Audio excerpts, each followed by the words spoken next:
자, 11번입니다. 위험물 저장 탱크의 내용적, 이 탱크에 100% 다 찼을 때의 부피를 구하는 것인데요. 자, 이 내용적을 구하는 공식은 파이 R 제곱에 L 플러스 3분의 L1 플러스 L2, 그래서 L1과 L2가 이렇게 들어가는 식으로 구하면 됩니다. 그래서 파이 곱하기 1제곱 곱하기 L이 5m이기 때문에 5 플러스 3분의 L1이 0.4, L2가 0.5라서 0.4, 0.5를 했을 때 나오는 값인 16.650이고요. 반올림을 했을 때 16.65가 나오도록 세제곱미터를 써서 마무리해 주시면 되겠습니다. 자, 이때 단위를 조심하셔야 되겠고 소수 셋째 자리까지 했을 때 0이라고 해서 바로 소수 둘째 자리를 쓰는 것보다는 0이 나온다고 하더라도 셋째 자리를 쓰고 그 다음에 이제 반올림을 해주는 게 더 좋은 답안 작성 방법이고요.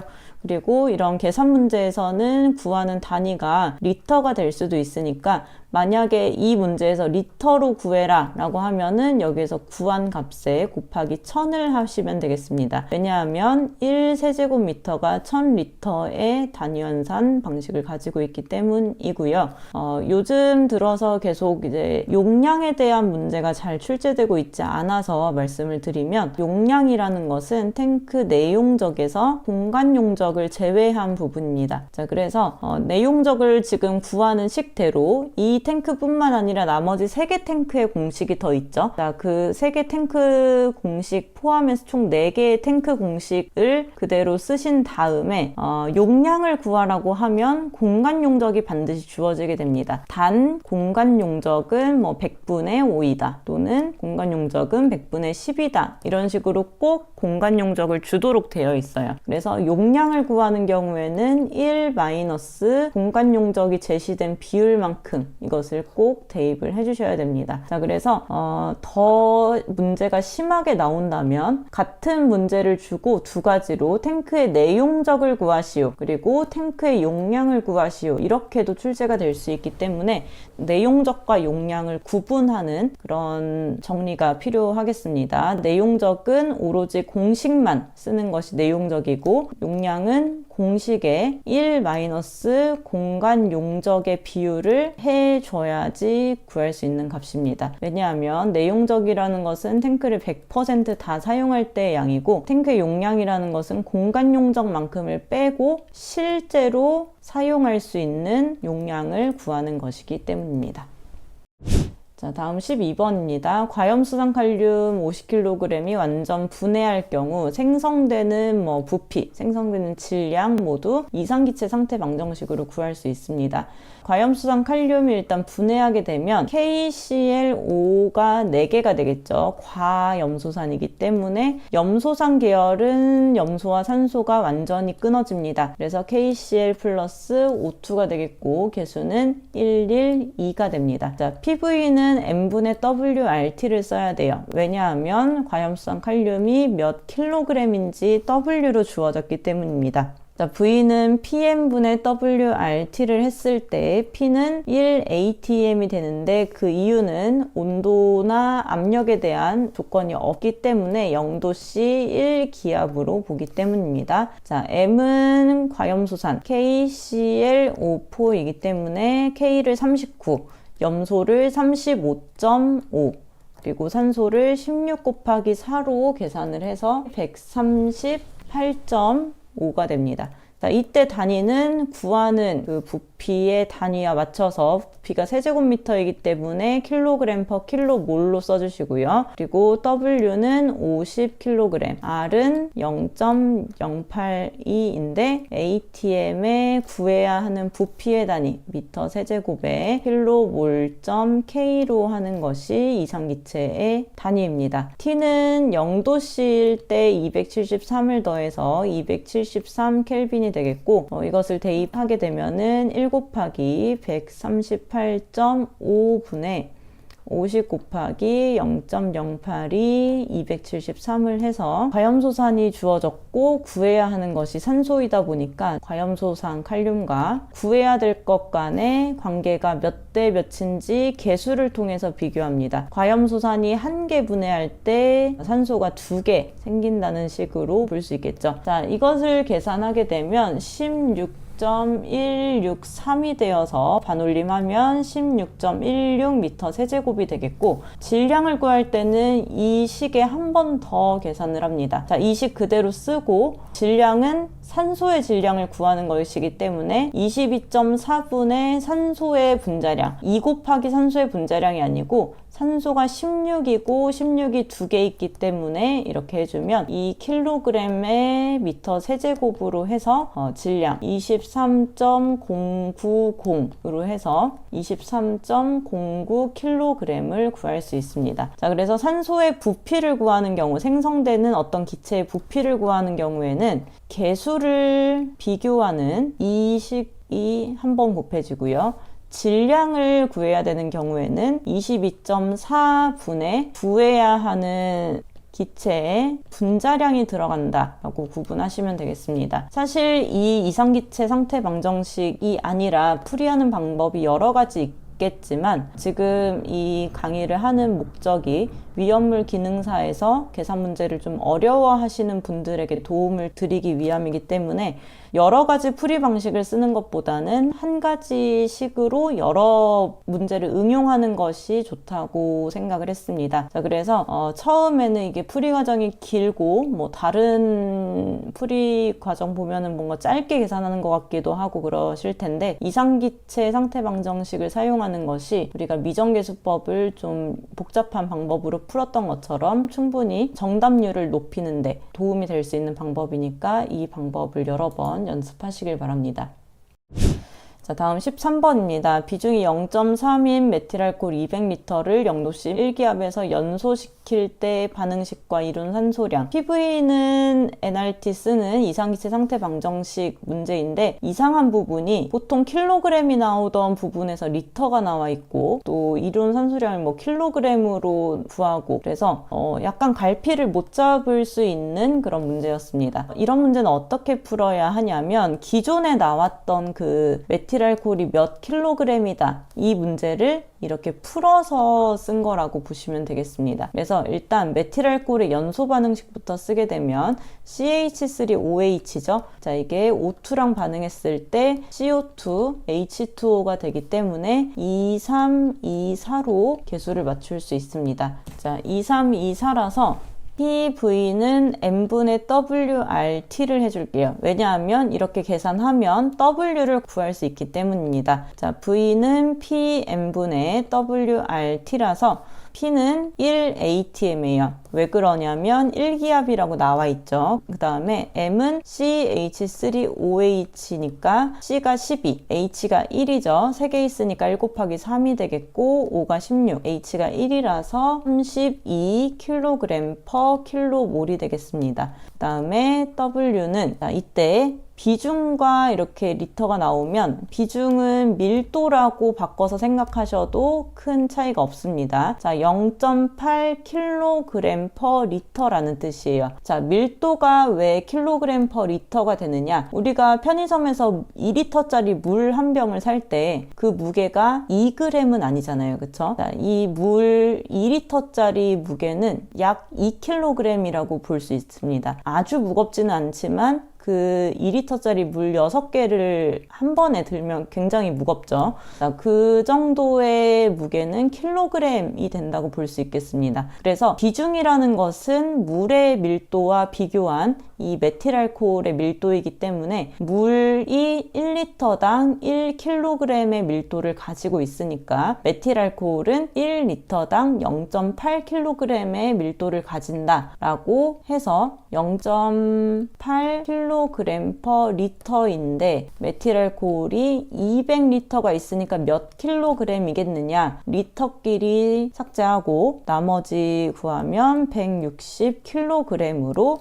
이렇게 W를 구할 수 있습니다. 그동안은 W가 그냥 주어져 있어서 기껏해야 뭐 1kg인 것을 1000g으로 환산하는 정도였지만 이런 식으로 비중이 나오게 된다면 비중과 리터를 곱해 주시면 되겠습니다. 자, R은 0.08이고요. ATM 미터 세제곱 per 킬로몰.K입니다. 자, 킬로그램 per 킬로몰이기 때문에 미터 세제곱 per 킬로그램으로 맞춰준 거예요. 자, T는 0도씨 273이기 때문에 273 켈빈이 됩니다. 자, V는 1 곱하기 32 160, 0.08이 273이 되겠고요. 자, 그 다음에 메틸알코올이 CH3OH 두 개가 들어갈 때 산소가 얼만큼 필요하냐? 3개가 필요하다. 이런 식으로 개수의 비를 2분의 3으로 써줄 수 있습니다. 자, 근데 이런 산소량이 킬로그램, 질량을 구하는 거니까 질량을 구할 때는 22.4분의 구해야 하는 것의 분자량을 해줘야 된다고 했죠. 그래서 22.4분의 구해야 하는 산소의 분자량 16 곱하기 2를 했을 때 킬로그램, 질량이 킬로그램이라면 부피는 미터 세제곱이라서 이렇게 계산을 해주면 239.85kg이 됩니다. 자, 답은 이렇게 질량을 구해서 소수 둘째 자리까지 단위 붙여서 나타내시면 되겠습니다. 자, 다음 14번입니다. 위험물 안전카드를 휴대하여야 하는 위험물 3가지를 쓰시오. 자, 안전카드를 휴대해야 되는 것 특징적인 것이 사류 위험물 중에서는 특수인화물과 제1석유류에 대해서 안전카드를 휴대하여야 한다. 자, 이 내용이 특징적인데요. 자, 그 앞에 내용을 더 이제 확장해서 보자면 모든 위험물에 대해서는 안전카드를 휴대해야 한다라고 쓰여져 있습니다. 대신 사료위험물은 너무 종류가 많기 때문에 모든 사료위험물이 아니라 특수인화물과 제1석유류에 대해서만 안전카드를 휴대한다라고 제한 조건이 써 있는 것이라서 우리가 사료위험물의 특수인화물과 제1석유류는 안전카드를 휴대하여야 한다라고 계속 공부를 했는데요. 자, 그래서 위험물을 3가지를 쓰시오라고 했을 때 이 문제를 보시고 당황하셨을 수 있어요.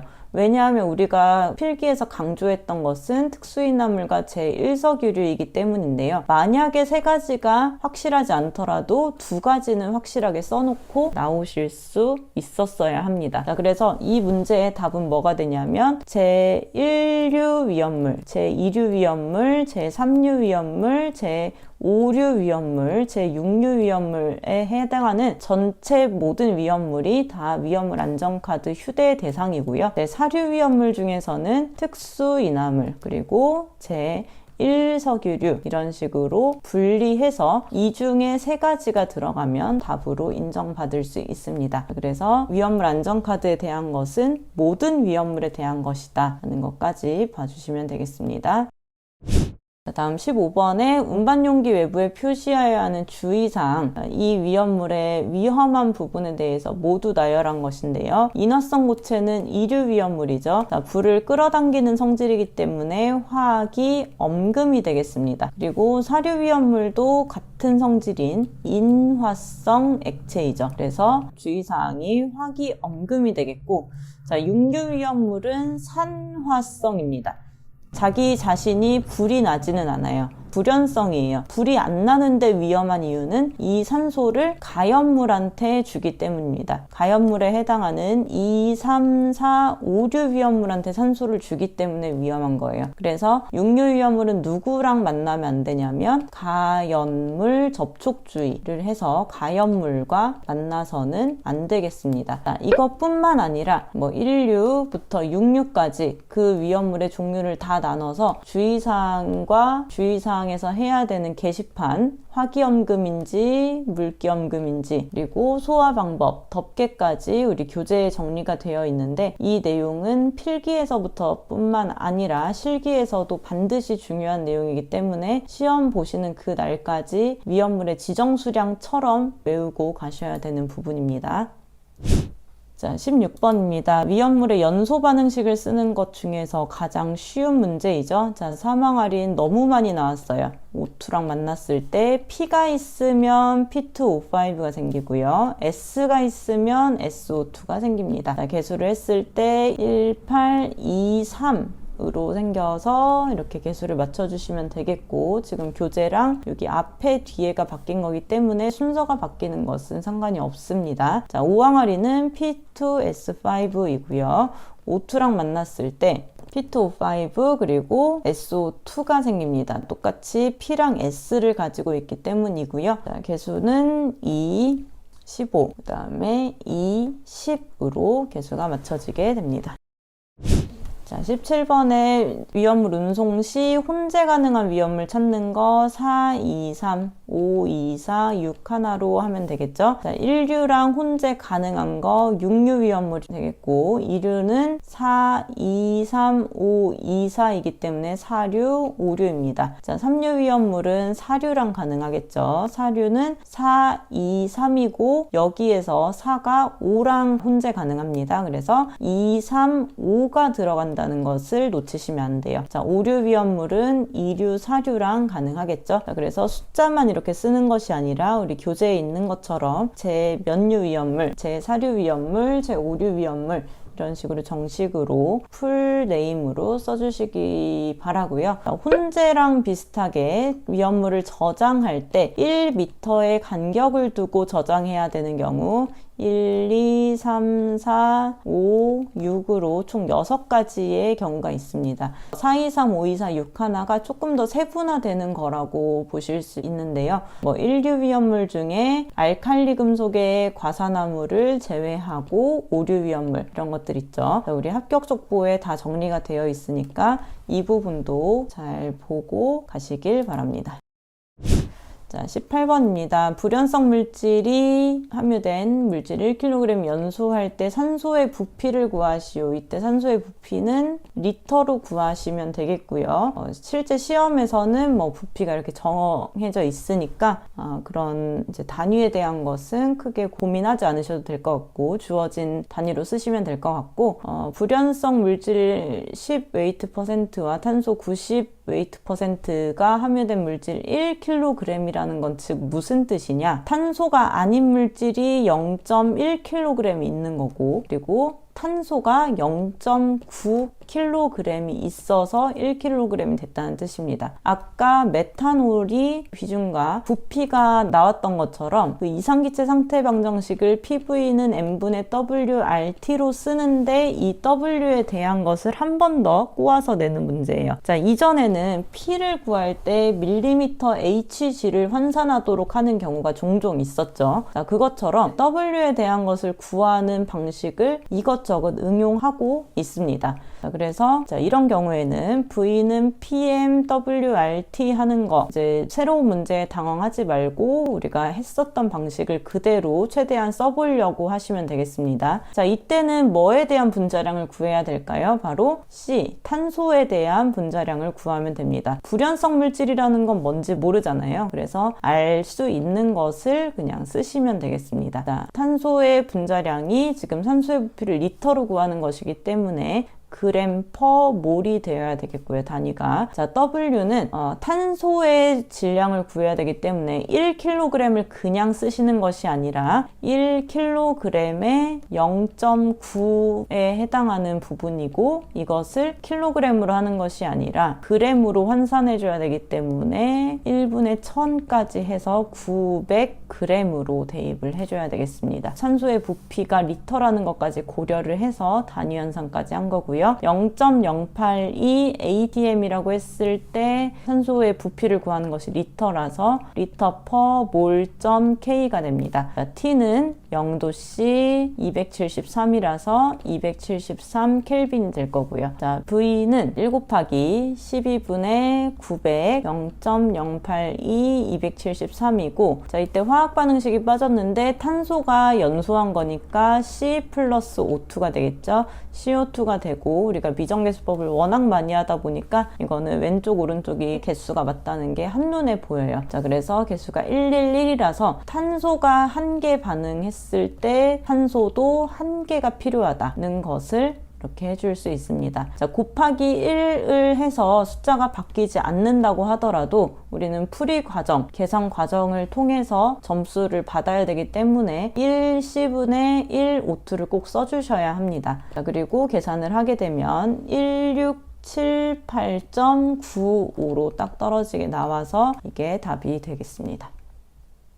자, 다음 위험물을 인화점이 낮은 것에서 높은 것 순서대로 쓰는 문제인데요. 자, 휘발유가 1석유류 비수용성, 벤젠이 1석유류 비수용성, 톨루엔이 1석유류 비수용성으로 굉장히 이제 이 안에서 순서를 나열하기가 쉽지 않은 문제입니다. 자, 근데 벤젠과 톨루엔에 대해서는 어떤 걸로 우리가 봤었냐면 필기에서 벤젠, 톨루엔, 아세톤에 대한 것을 나열하는 문제를 종종 풀었습니다. 자, 이때 누가 온도가 낮았냐면 벤젠이 온도가 낮았고 톨루엔이 그 다음이었고 아세톤이 제일 영하 18도씨로 낮았습니다. 그래서 아세톤, 벤젠, 톨루엔 이런 식으로 나열하는 필기 문제가 있었는데요. 자, 그래서 벤젠과 톨루엔 중에서는 벤젠이 더 낮고 휘발유가 제일 온도가 낮습니다. 그래서 휘발유, 벤젠, 톨루엔 이런 식으로 나열하면 되는데 사실상 인화점 순서대로 나열하는 것은 품명을 구분할 수 있는 것들이 나오는 게 대부분입니다. 자, 이런 경우에는 좋지 않은 문제로 생각할 수 있어서 정답을 그렇게 이제 신경 쓰진 않으셔도 될 것 같지만 인화점을 나열하는 문제가 분명히 각각 다른 것이 쭉 나와 있다면 이것은 꼭 맞춰야 되는 문제이고 또 특수인화물의 경우에는 ED아산의 인화점 순서가 ED아산의 순서로 인화점이 높은 것과 낮은 것이 된다는 것은 기억하실 필요가 있습니다. 자, 그 이유는 20번에서 나오는데요. 자, 20번에 이제 인화점이 영하 37도씨이고 수용성이고 폐 부종이 생기고 그 은과 구리 용기에 넣지 못한다. 자, 이런 위험물을 찾아야 되는데 자, 인화점이 37도씨라는 것은 인화점이 주어졌다는 게 사류 위험물이라는 것을 추측할 수 있는 부분입니다. 자, 이제까지 나왔던 그런 문제들보다는 약간 힌트가 부실한데요. 사류 위험물 중에 수용성이면서 인화점이 영하 37도씨인 것은 특수인화물에 해당하겠죠. 특 ED아산 중에 수용성이니까 아세트알데히드 산화프로필렌 둘 중에 하나가 되겠습니다. 자, 근데 ED아산 이 순서대로 인화점이 된다고 말씀드렸죠. 이氧화탄소의 인화점은 영하 30도씨가 되고 사류 위험물의 디에틸에테르는 영하 45도씨 그리고 아세트알데히드가 영하 38도씨 산화프로필렌이 영하 37도씨가 됩니다. 자, 그래서 아세트알데히드와 산화프로필렌 중에 산화프로필렌이다라는 것을 가지고 문제를 푸는 건데 여기 문제가 잘렸네요. 그래서 어떤 문제냐면 가나다로 봤을 때 일단은 물질명을 쓰는 거고요. 나번에 지정수량을 쓰는 거고 그리고 보냉장치가 없는 이동탱크 저장소에 저장할 때 온도를 쓰는 문제입니다. 자, 산화프로필렌이고 지정수량은 50리터가 되겠죠. 그리고 위험물의 저장 온도가 압력 탱크가 아닐 때, 압력 탱크일 때, 그리고 보냉장치가 없을 때, 보냉장치가 있을 때 이렇게 구분하는 저장 온도를 이전 회차에서 풀이한 적이 있는데 최근 들어서 이 저장 온도가 자주 나오고 있습니다. 자, 위험물의 그 주의사항처럼 암기를 꼭 하셔야 되고요. 압력장치가 있을 때랑 보냉장치가 없을 때 둘 다 40도씨라서 보냉장치가 없는 경우 온도 40도씨 이하가 답이 되겠고 이것뿐만 아니라 보냉장치가 있을 때는 B점 이하로 해야 되고 그리고 아세트알데히드는 영하가 아니라 그냥 15도씨 이하 그 다음에 산화프로필렌의 경우에는 30도씨 그리고 디에틸에테르의 경우에도 30도씨 이하로 해야 된다는 내용까지 같이 보셔야 되겠습니다. 그래서 이렇게 당황할 수 있는 좀 명확하게 우리가 위험물을 구분하기는 어려운 그런 문제가 출제될 수도 있다는 점을 잘 고려를 하시면 좋겠고요. 기능사 시험이 점점 이제 수월하지 않다 보니까 여러 방면으로 좀 대비를 하실 필요는 있을 것 같습니다. 오늘 강의는 여기까지 하겠습니다. 수고하셨습니다.